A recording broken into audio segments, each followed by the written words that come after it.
Hello friends, welcome to my channel study with Shruti. इस video में हम शुरू करते हैं पर्पसेस ऑफ हेल्थ असेसमेंट की। जब भी हम हेल्थ असेसमेंट करते हैं तो उसके पीछे क्या क्या पर्पस होते हैं। सबसे पहले आता है कि कोई भी अगर हमें इनिशियल डाटा जो है अगर लेना है तो वो हम जो लेते हैं उसके डाटा के बेस पे ही क्या है हम प्लान करते हैं पेशेंट को कैसी केयर और क्या क्या ट्रीटमेंट देना है। और पेशेंट के फ्यूचर कंपैरिजन के लिए भी हम क्या है एक बेसलाइन डाटा लेते हैं, जिससे हमें पता चलता रहता है कि पेशेंट को कितनी जो है हम अच्छे से ट्रीट कर रहे हैं, वो कितना जो है आगे उसकी जो कंडीशन है वो प्रोग्रेस में आ रही है या नहीं आ रही है। यानी कि एक बेस डाइट मतलब एक डाटा ले लेना बेस लाइन पे, जो कि हमें हेल्प करता है कि हम पेशेंट का उसके ऊपर केयर और ट्रीटमेंट जो है वो भी डिसाइड कर सके। साथ ही साथ फ्यूचर में जब हमें कंपैरिजन करना हो पेशेंट की कंडीशन का तो वो चीज़ भी हम कर सकें। उसके बाद जो हमारा पूरा सब्जेक्टिव और ऑब्जेक्टिव डाटा होता है उसको इकट्ठा करने के लिए, उसको कलेक्ट करने के लिए भी जो है हम हेल्थ असेसमेंट करते हैं। उसके बाद अगर हमें कोई डेविएशन देखनी है कि कोई प्रॉब्लम तो नहीं है, नॉर्मल से अलग तो कोई चीज़ नहीं है, तो वो एनी डेविएशन को हम फाइंड करने के लिए भी क्या करते हैं, हेल्थ असेसमेंट करते हैं। साथ ही साथ जो पेशेंट का रिस्पॉन्स होता है जो हम ट्रीटमेंट प्रोवाइड कर रहे हैं उसके लिए भी हमें डाटा की जो है रिक्वायरमेंट होती है। क्योंकि देखो, अगर हम हेल्थ असेसमेंट करेंगे ही नहीं तो हमें पता नहीं चलेगा कि पेशेंट की कितनी प्रोग्रेस हो रही है या पेशेंट को कैसा फील हो रहा है। तो वो चीज़ करने के लिए भी हमें जो है बहुत ज़्यादा रिक्वायरमेंट होती है हेल्थ असेसमेंट करने की।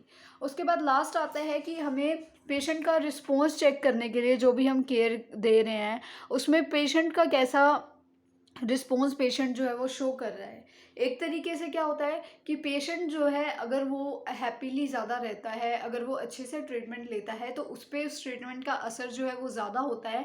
लेकिन कहीं ना कहीं अगर पेशेंट के माइंड में ये है कि ये मेरे को अच्छे से ट्रीट नहीं कर रहे हैं तो कहीं ना कहीं जो है उसके ट्रीटमेंट में प्रॉब्लम जो है हमें देखने को मिलती है। तो ये सारे जो है ये पर्पसेस होते हैं जिनके लिए हमें हेल्थ असेसमेंट करना जो है बहुत ज़्यादा ज़रूरी होता है।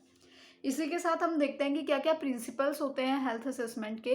तो 4 प्रिंसिपल हैं: एक्यूरेसी, टाइमली, कॉन्फिडेंशियली और डॉक्यूमेंटेशन।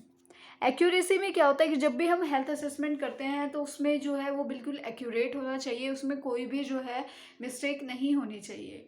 अगर कोई भी मिस्टेक होगी तो अगर हमें हेल्थ असेसमेंट में ही मिस्टेक कर दी तो उस मिस्टेक की वजह से हम जो भी केयर जो है प्लान कर रहे हैं वहाँ पे भी प्रॉब्लम होगा। उसके बाद जो ट्रीटमेंट हम देंगे उसमें भी कहीं ना कहीं मिस्टेक होगी और पेशेंट की कंडीशन जो है वो अच्छे से रिकवर नहीं कर पाएगा, उसकी और भी ज़्यादा वर्स कंडीशन हो सकती है। इसलिए अगर हमारी हेल्थ असेसमेंट एक्यूरेट रहेगी तो हमारी प्लानिंग में या ट्रीटमेंट में कोई भी जो है मिस्टेक नहीं होगी, तो वो उस चीज़ से उसको प्रिवेंट करेगा। उसके बाद होता है टाइमली।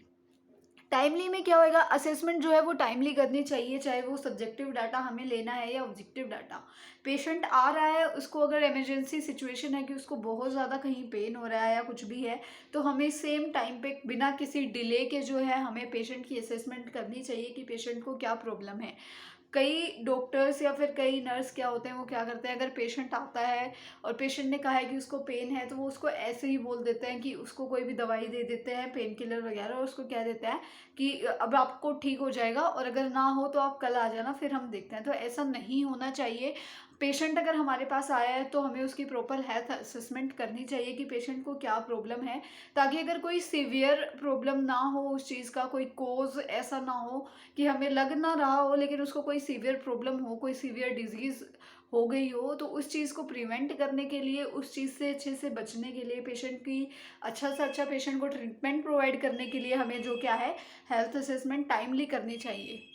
उसके बाद नेक्स्ट आता है कॉन्फिडेंशियलिटी। ठीक है, इसमें क्या होता है कि हम अगर कोई भी डाटा लेते हैं तो ये बहुत ज़्यादा जो है एक इम्पोर्टेंट प्रिंसिपल जो है एक कहा जाता है कि पेशेंट अगर हमें कोई इन्फॉर्मेशन दे रहा है और हम उसको कलेक्ट कर रहे हैं तो उसको बाहर अननेसेसरी रीज़न से उसको रिवील करना या किसी को शेयर करना जो है वो बहुत गलत होता है। पेशेंट की जो भी इन्फॉर्मेशन है वो हमें कॉन्फिडेंशियल रखनी होती है, हमें उसको मेंटेन करके रखना होता है। जो भी अगर हम इन्फॉर्मेशन किसी के साथ शेयर कर रहे हैं तो वो पहली बात तो कि वो जो हेल्थ केयर वर्कर्स होते हैं, हेल्थ केयर टीम मेंबर्स होते हैं, उन्हीं को हमें बताना होता है, क्योंकि वो रिक्वायर्ड होती है for the treatment and the care. ठीक है, ट्रीटमेंट और केयर के लिए उस चीज़ की रिक्वायरमेंट होती है, तो वही जो है हम इंफॉर्मेशन शेयर करते हैं। और अगर अननेसेसरी कोई इन्फॉर्मेशन है जो ट्रीटमेंट के लिए इतनी ज़्यादा इम्पोर्टेंट नहीं है, तो भी हमें वो चीज़ तो शेयर करनी चाहिए, क्योंकि हमें लगता है कि वो इम्पोर्टेंट ना हो, लेकिन क्या पता वो इम्पोर्टेंट हो। ठीक है, लेकिन हम ऐसे ही किसी को भी नहीं बता देंगे पेशेंट की कोई भी कॉन्फिडेंशियल इन्फॉर्मेशन, कि कोई भी आ रहा है हमसे उसके बारे में कुछ पूछेगा और हम पेशेंट की इन्फॉर्मेशन उनको दे देंगे, तो ये चीज़ हमें जो है हॉस्पिटल्स में नहीं करनी चाहिए। ठीक है, उसके बाद होता है डॉक्यूमेंटेशन। जो भी हमने असेसमेंट की है उसको हमें अच्छे से कंसाइज यानी कि शॉर्ट वे में स्पेसिफिक और पूरी की पूरी जो डिटेल होती है, डाटा होता है, जो भी असेसमेंट होती है, एक्यूरेट और एक सब ऑब्जेक्टिव मैनर में हमें उस चीज़ को वहाँ पे रिकॉर्ड करना होता है।